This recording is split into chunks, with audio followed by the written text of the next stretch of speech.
السلام علیکم دوستو، العباس ٹی وی میں خوش آمدید۔ دوستو آج ہم تلاوت کرتے ہیں سورہ قیامت کا اردو ترجمہ۔ شروع اللہ کے نام سے جو بڑا مہربان نہایت رحم والا ہے۔ ہم کو روز قیامت کی قسم اور نفس لوامہ کی کہ سب لوگ اٹھا کر کھڑے کیے جائیں گے۔ کیا انسان یہ خیال کرتا ہے کہ ہم اس کی بکھری ہوئی ہڈیاں اکٹھی نہیں کریں گے؟ ضرور کریں گے، اور ہم اس بات پر قادر ہیں کہ اس کی پور درست کر دیں، مگر انسان چاہتا ہے کہ آگے خود سری کرتا جائے۔ پوچھتا ہے کہ قیامت کا دن کب ہوگا، جب آنکھیں چندھیا جائیں اور چاند گہنا جائے اور سورج اور چاند جمع کر دیے جائیں۔ اس دن انسان کہے گا کہ اب کہاں بھاگ جاؤں؟ بے شک کہیں پناہ نہیں، اس روز پروردگار ہی کے پاس ٹھکانہ ہے۔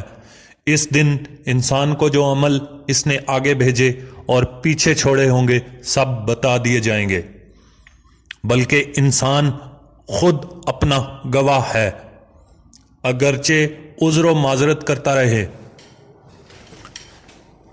اور اے محمد صلی اللہ علیہ وآلہ وسلم، وحی کے پڑھنے کے لیے اپنی زبان نہ چلایا کرو کہ اس کو جلد یاد کر لو، اس کا جمع کرنا اور پڑھانا ہمارے ذمہ ہے۔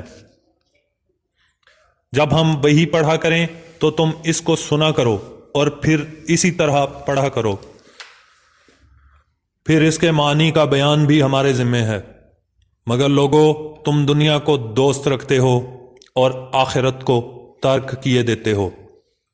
اس روز بہت سے منہ رونقدار ہوں گے اور اپنے پروردگار کے محو دیدار ہوں گے، اور بہت سے منہ اس دن اداس ہوں گے، خیال کریں گے کہ ان پر مصیبت واقع ہونے کو ہے۔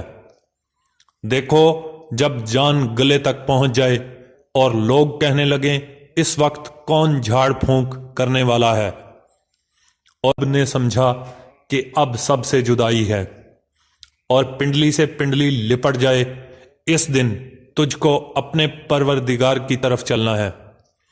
تو اس ناعاقبت اندیش نے نہ تو کلام خدا کی تصدیق کی نہ نماز پڑھی، بلکہ جھٹلایا اور منہ پھیر لیا، پھر اپنے گھر والوں کے پاس اکڑتا ہوا چل دیا۔ افسوس ہے تجھ پر، پھر افسوس ہے، پھر افسوس ہے تجھ پر، پھر افسوس ہے۔ کیا انسان خیال کرتا ہے کہ یوں ہی چھوڑ دیا جائے گا؟ کیا وہ منی کا جو رحم میں ڈالی جاتی ہے ایک قطرہ نہ تھا؟ پھر لوتھڑا ہوا، پھر خدا نے اس کو بنایا، پھر اس کے اعضاء کو درست کیا، پھر اس کی دو قسمیں بنائیں، ایک مرد اور ایک عورت۔ کیا اس خالق کو اس بات پر قدرت نہیں کہ مردوں کو جلا اٹھائے؟ صدق اللہ العظیم۔